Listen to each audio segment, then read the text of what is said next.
Well, good morning. It's great to be joined by Florida sheriffs. We're very proud of the work that they do.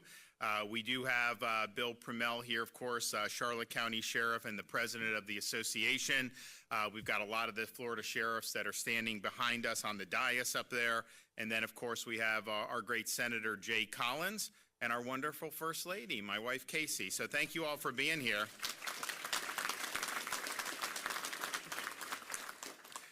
Some take it for granted that we're a law and order state. I think the folks that wear these uniforms, they've watched what's gone on in the rest of the country, really for the last maybe 10, 15 years, where law enforcement became a target.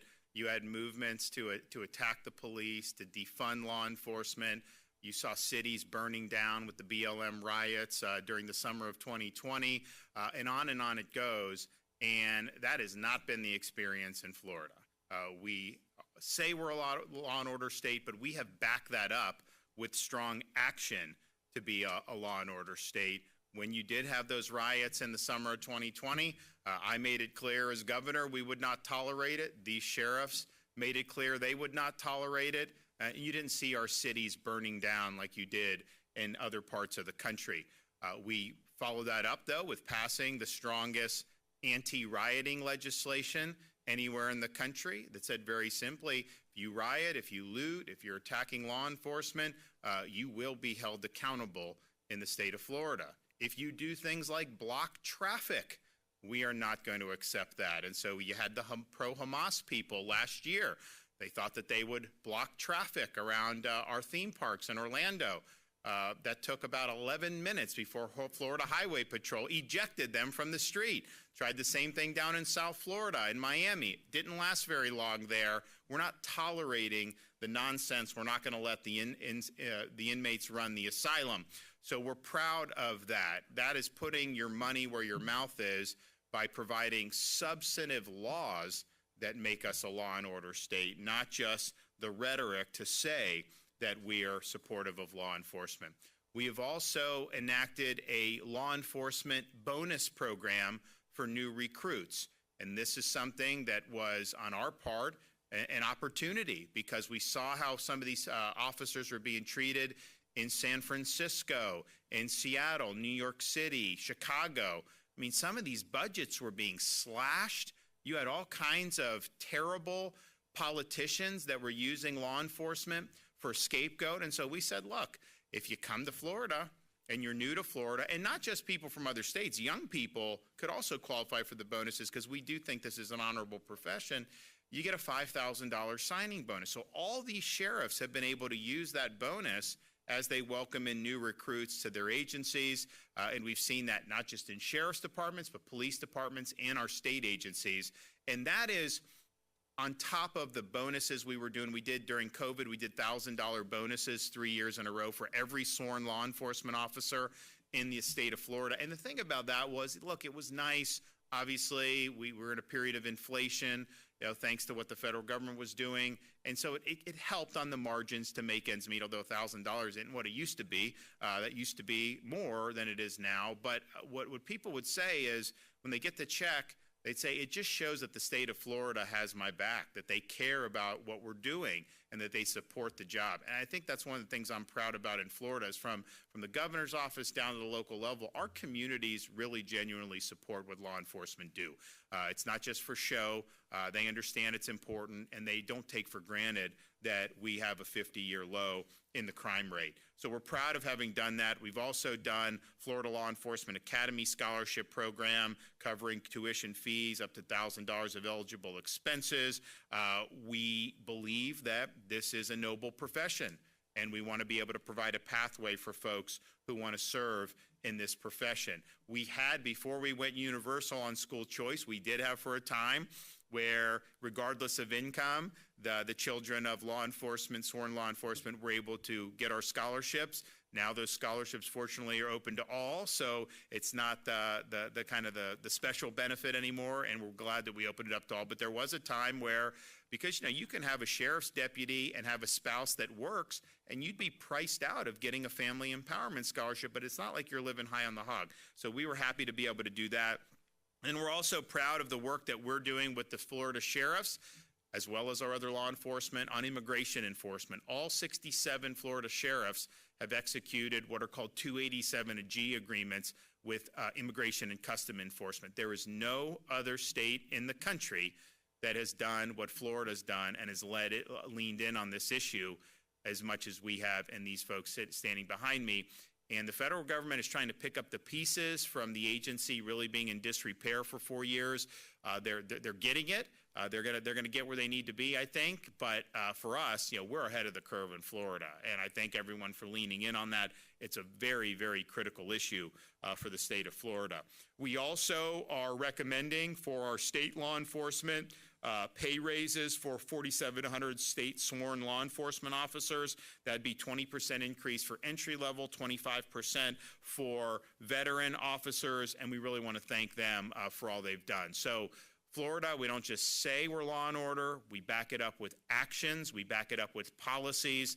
And if we hadn't taken the actions and had the policies that we do, we wouldn't have had the results that we would have. So just like I tell these guys, I can sit here and do all this stuff as governor, I can sign bills.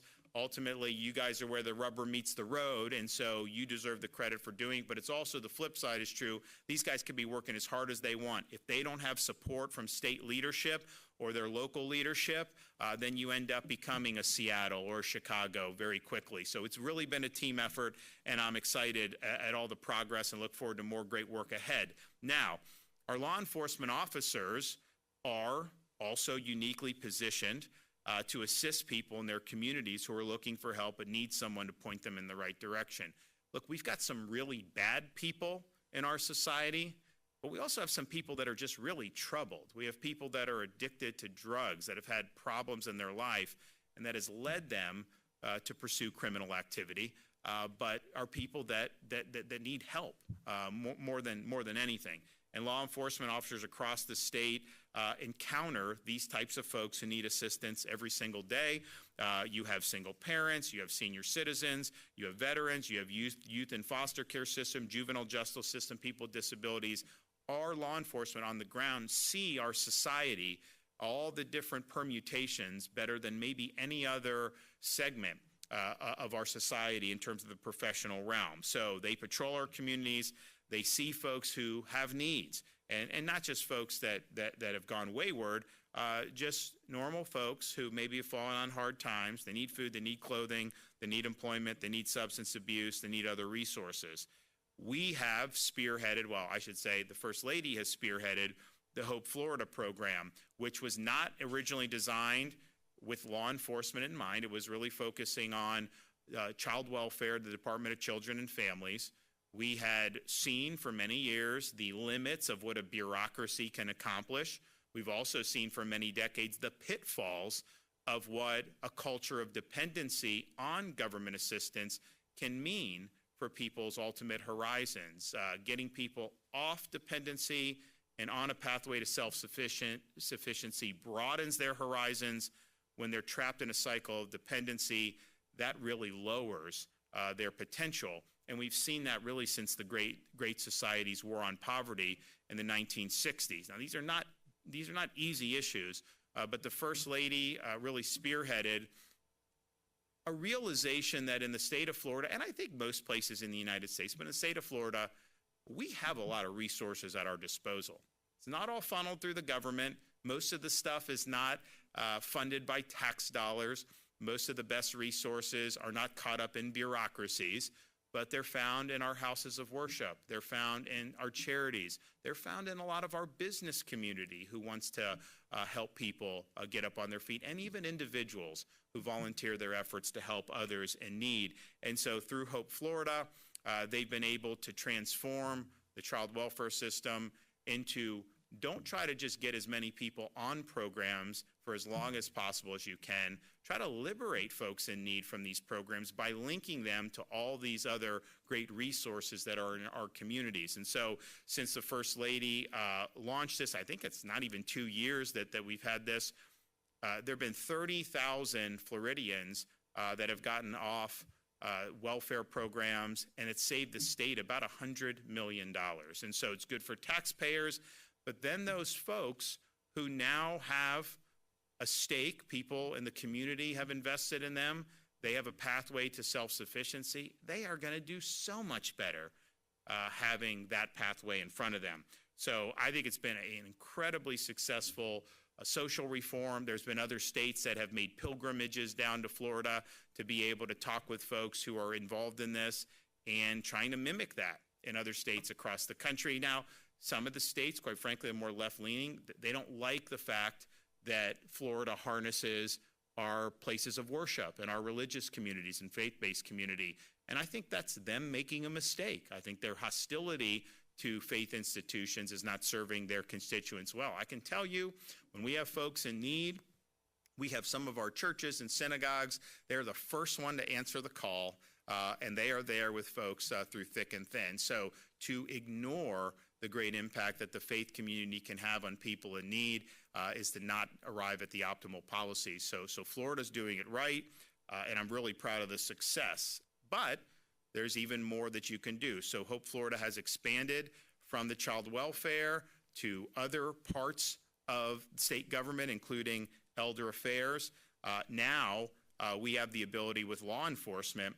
They have the resource cards so they can quickly connect citizens in need on the Hope hotline and then be connected with the Hope Navigator. The Hope Navigators connect individuals in need with resources, set long-term goals, and develop a strategic plan to overcome barriers and achieve success. So to date, as I had mentioned, we had 30,000 Floridians have either completely eliminated or reduced their reliance on public assistance.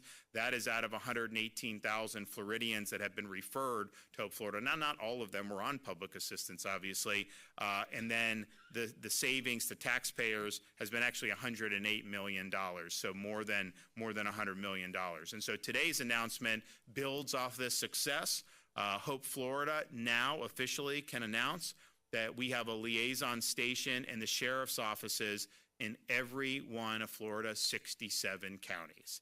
These liaisons now serve as a dedicated person on staff who acts as a point of contact between the sheriff's office and Hope Florida, serves as a trained expert in Hope Florida, receives Hope Florida materials to distribute within their office, and trains others on the philosophy and functions of Hope Florida. It's going to help many more Floridians in need connect with those in Florida who can help.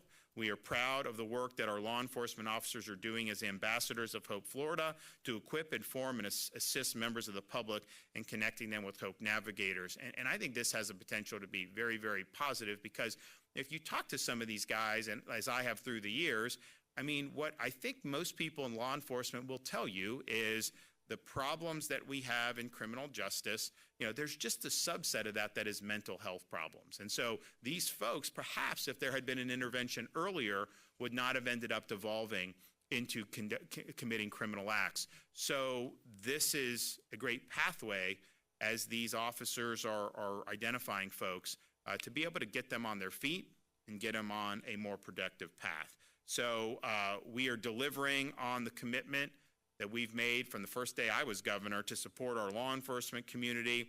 I really do hope that as the legislature goes through the budget, that we will have strong support in the budget for the men and women in law enforcement. They've earned it, and our support is very much needed. So thanks for everybody that's been involved with this. We'll hear from Casey, then we'll hear from Sheriff Permel, and then we'll hear from Senator Jay Collins. So, Casey, floor is yours.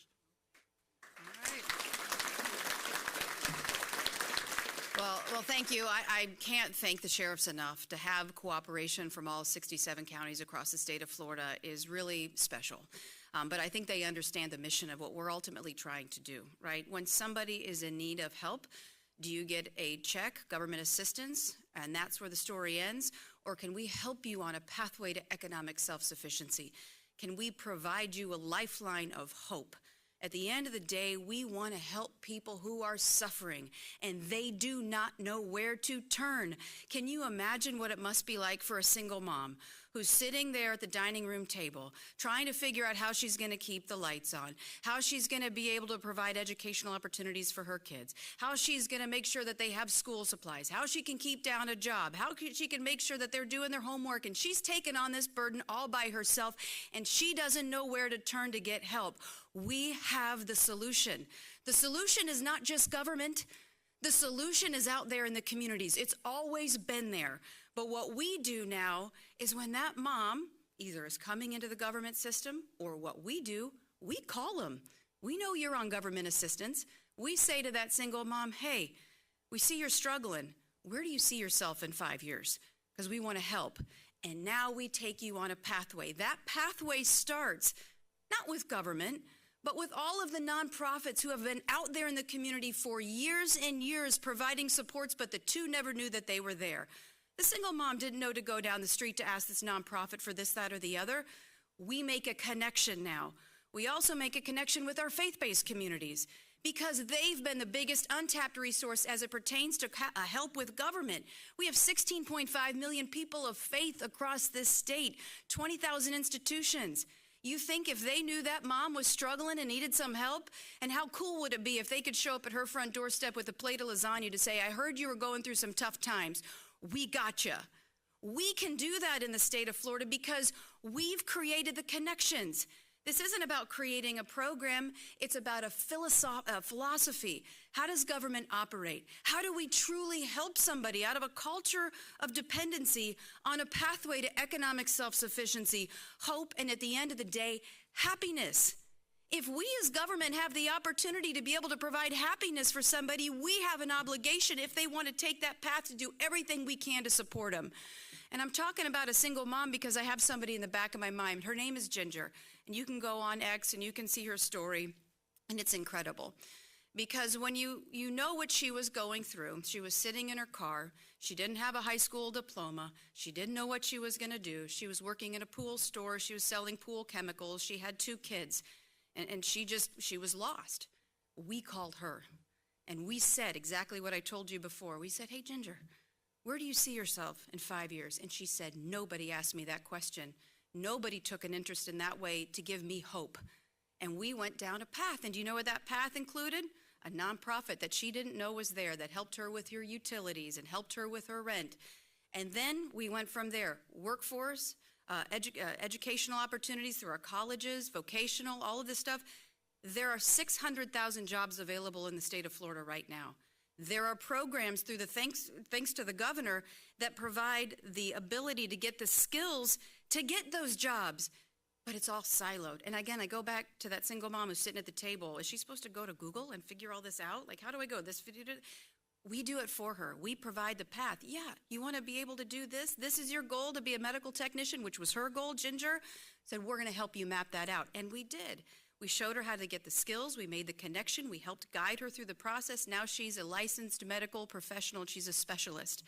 And when she tells her story, she'll do it with tears in her eyes. Not only because she knew she had it within her to live up to her God-given potential, but she looks to her kids, and she showed her children that the American dream is real because it's always been there. Government, because of the 1960s, is now uniquely positioned because people who are in need come into government. So what do we do when they're there? It's not case management.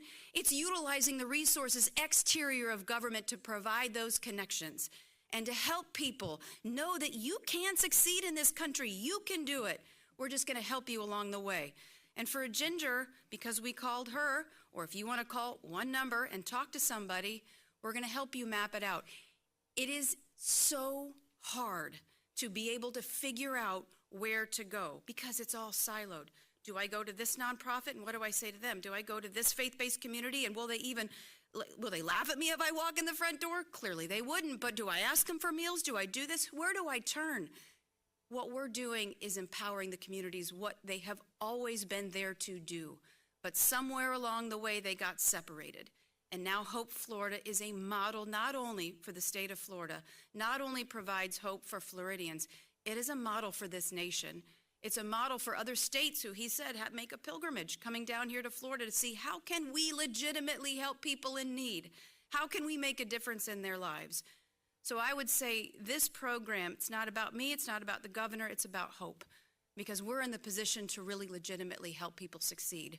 And so you'll see us continue to double down on this because it's a righteous, worthy, good thing to do to help somebody who's struggling. And anybody out there who doesn't know where to go, doesn't know where to turn, you're afraid, you're scared, you're sitting there and you feel like you're alone, call 833-GET-HOPE. and you'll be able to find a pathway to be able to get ultimately up to your God-given potential and ultimately to be happy. And so with that, I'll turn it back over to the Gov. Okay, Sheriff.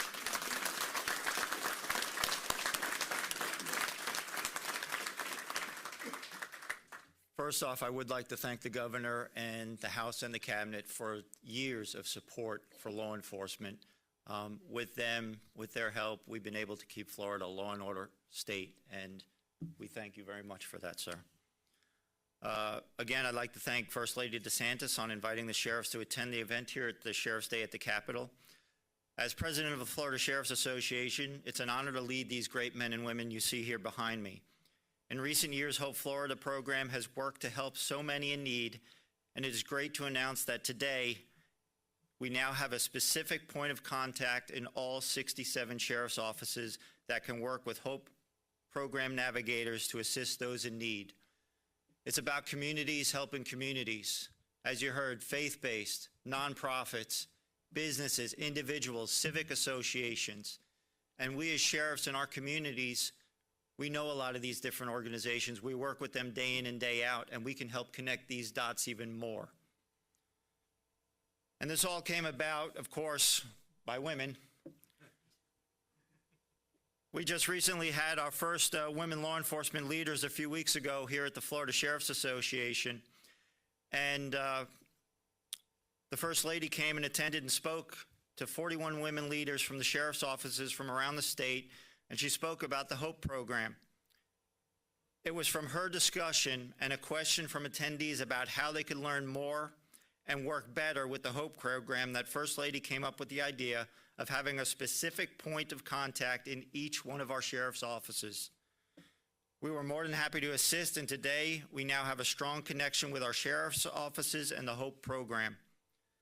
As you can imagine, sheriffs have a pretty busy schedule, and from time to time issues arise that our staff need to be able to resolve very quickly.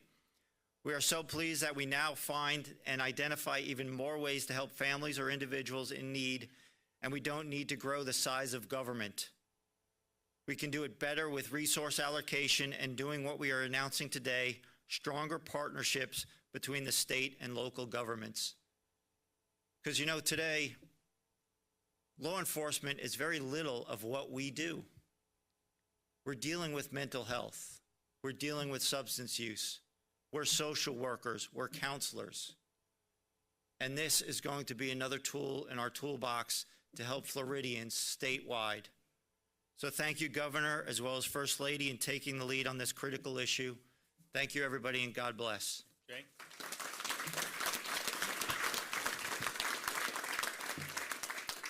Well, it looks like I get to back cleanup today, so I appreciate that. Always an honor to be here with the Governor, the First Lady, Sheriff. Thank you. Isn't leadership a pretty amazing thing? When you can speak to the Governor, the First Lady, and see instant results manifest this quickly, that's what leadership is about. Friends, life is a contact sport, and winning matters. And we do that in Florida.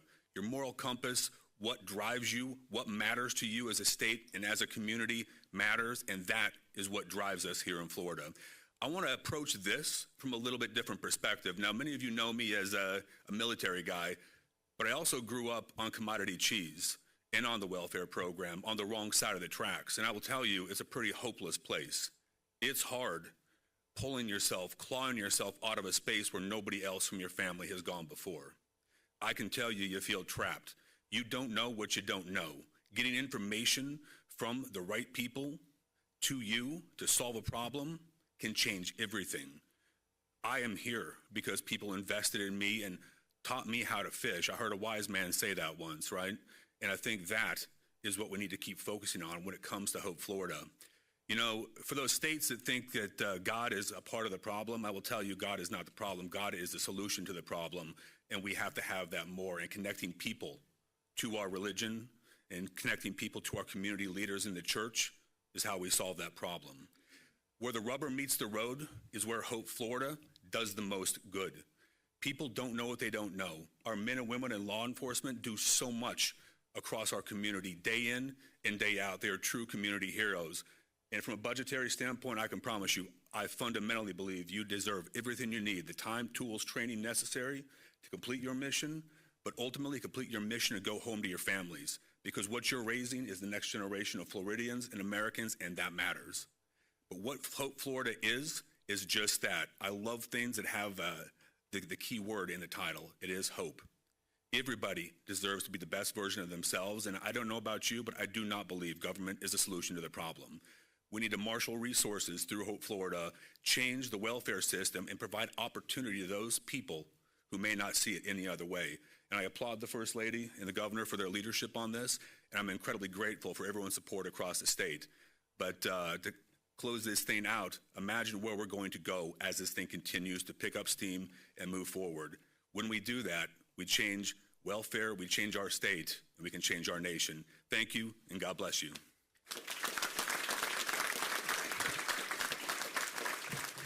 And I think the possibilities of this are not even limited to other states copying. Both the First Lady and I have briefed both the President and Elon Musk about, one, this is a way to produce better outcomes, but you could save a lot of money, too, when you're looking at how some of these federal programs operated, particularly in the veteran space. I mean, Jay can tell you, we've got some unbelievable veterans organizations, and that across the gamut. We know we have a problem, we've had a lot for many, many years on mental health for veterans. Honestly, some of these private groups, charitable groups, do better than the VA on that. Wouldn't it be great if someone shows up to the VA, instead of getting ground down into bureaucracy, you have a Hope-like portal there, and I'm sure Elon can build a much better one than we can, that you would be able to link these vets, like in the Tampa Bay, all these different charities that are there that really matter. Businesses get invested in helping veterans. So I think this is something that you could definitely see really work well in certain aspects of the federal government. Then what you have is you have less pressure on the VA. There's probably going to end up being less money spent, but the veterans have much better outcomes if you're able to do it. You know, I remember we really spearheaded in Florida with some of our groups like Canines for Warriors, the whole service dog for veterans with post-traumatic stress.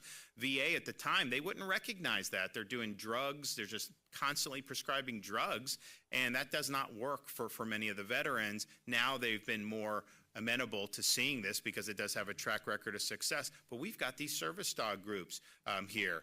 You don't even need to go with some of these with some of the drugs if you have some of these other options. So I hope that this is something. I know their phase one on the DOGE is really hoping, you know, to just cut the budget and cut the money, and obviously the federal government needs to do that. But I think you can operate some of these areas using this model that will save money and produce much better outcomes.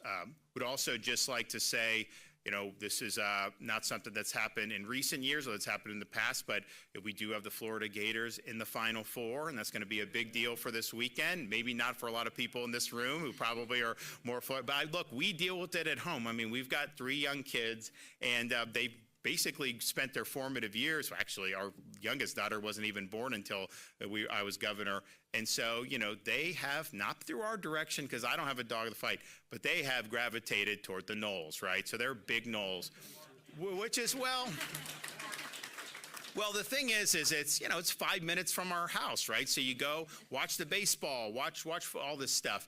And I can tell you, I mean, you know, my son was probably the only Florida State fan in the country that was like super excited that they, in November, even though they had only had 1 win at the season, that they were playing Charleston Southern or whoever. He was like really hopped up. I'm like, a lot of these others aren't. So, but what's happened is they have taken that, which is fine, and we just said we're going to expose them to other things. So we actually went to the Florida-Miami game at the Swamp. We're like, I want the kids to see the Swamp, whatever. Mason even wore a Tebow jersey. And then after the game, it's like, what do you think, buddy? I'm a Knoll. It's like, that's how he is. So he's like they're all 3, the girls and him, they're they've become true Knolls. So Casey and I are just trying to get them, listen, you guys are Floridians. You should be rooting for Florida, especially if they play Duke in the national championship. You can't root for Duke. So we'll see what happens. We're working that. It's sensitive, but I do wish the Gators well. They've had a remarkable run thus far. The SEC, I mean, you know, SEC was down in football relative to what they've been doing recently, but in basketball, that was pretty impressive run. So good luck to the Gators, and hopefully they'll bring back a national championship for the state of Florida. Okay, do we have any questions out there? Yes.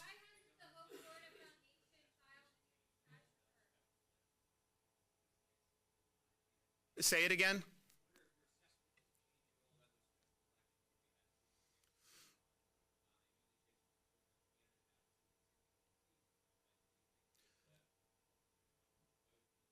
Oh, I mean, look, those are so overwhelmingly Republican districts that I think it's physically impossible for someone, as long as you put an R by your name, to not win. Now, look, I mean, Jimmy's a friend of mine. I mean, I know he's going to do, people like him, he's going to do really well.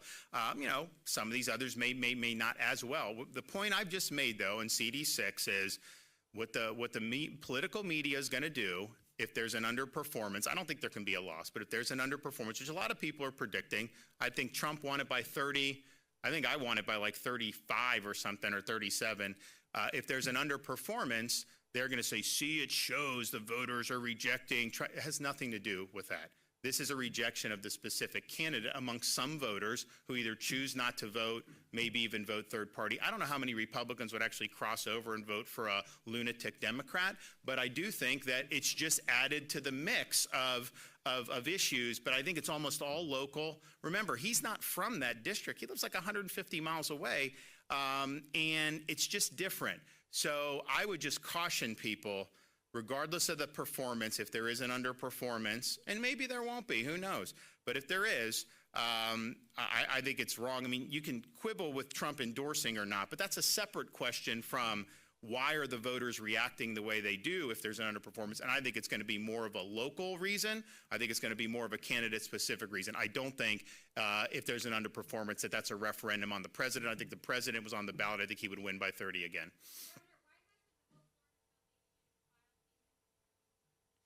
So first of all, we're not going to let you try to smear a good program with this stuff on these things. And I know the House is feeding you guys stuff.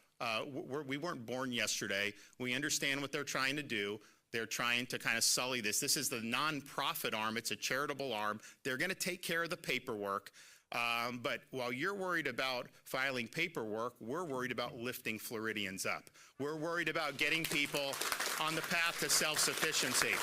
We're worried about changing lives. We're not worried about trying to play phony gotcha games. So go back to the House Leadership Office, talk to their staff, let them feed you some more BS, try to recycle it. But nobody trusts you anymore. You don't have any credibility because you're always peddling the same BS.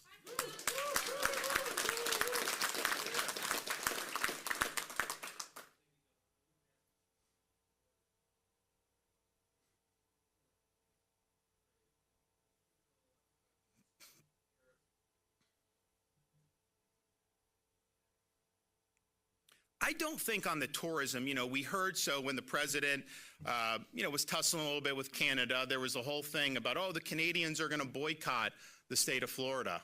Well, I can tell you this, Casey and I had our kids at Legoland in Polk County a couple weeks ago, and I'm getting stopped every 10 steps to take pictures, and 80% of the people were from Canada. So the Canadians are coming. We're going to continue to be a tourist hotspot. What I've heard from businesses is, there's some areas of Florida that are welcoming some of the stuff on Mexico because they felt they got left out of USMCA, some of our agriculture interests. We also have ports and a lot of other stuff. So I think that there's kind of a mix about how people respond. But I think once they know the rules of the road, I think that they'll adjust accordingly. But I am not worried about tourism. In fact, I'm seeing some of these Canadians. I was like, I thought you guys weren't coming here anymore. Oh, no, we're coming to Florida. Trust me, as someone that grew up in Dunedin, the spring training home of the Toronto Blue Jays, once February came, it was like half the license plates were Ontario license plates. So I think we're going to do really well with tourism. And so we'll see kind of the national stuff, how that shakes out. But on tourism, I feel good that we're going to be strong. We had 142 million visitors that came to the state of Florida last year.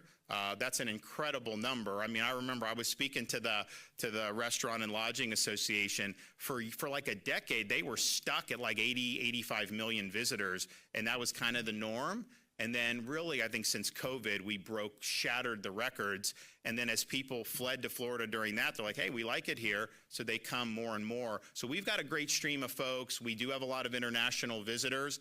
But it does raise an issue about kind of, we're having I mean, I'd like to see some property tax relief. You know, there's some faction in the legislature that says, oh, no, do the sales tax. The reality is, you know, the tourists pay a pretty good chunk of the sales tax for us. I don't want to reduce taxes on Canadian or Brazilian tourists. I'd rather them pay more and us pay less as Florida residents. And so we have the luxury of having a state tax system that can leverage the fact that we're a desirable location to further relieve burdens on Floridians. And if you think about the property tax situation, people's assessments are going up. So they're not raising the millage rate, but they are assessing your property higher and higher.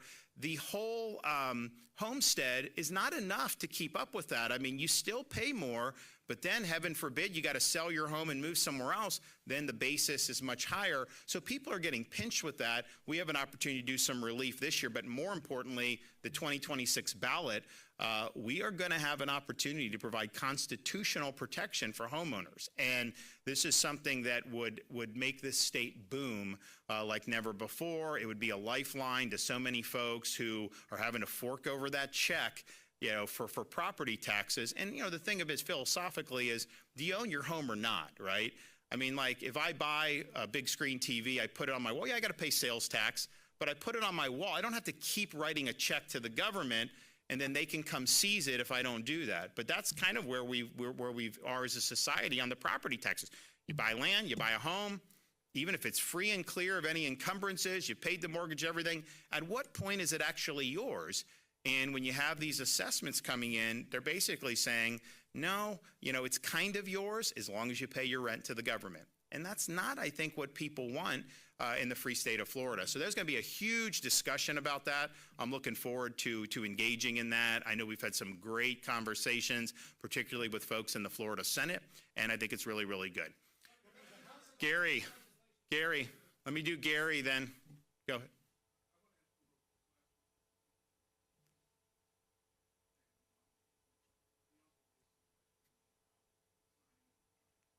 We don't believe, I understand that some people have raised it. My guys have looked at it. We will have an acting through April.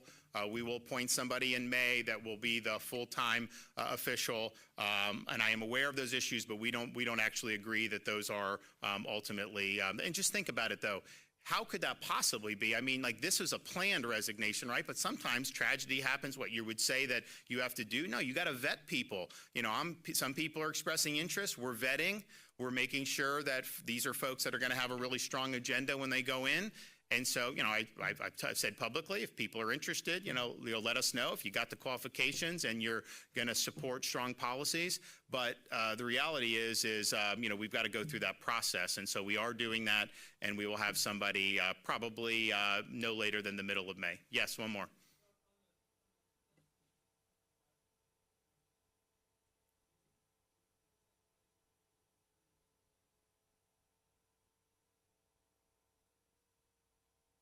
So I can't say specifically between both. I know we've had great discussions with Senator Burton. I do believe at least the Senate product is going to answer the concerns, and I do anticipate that we're going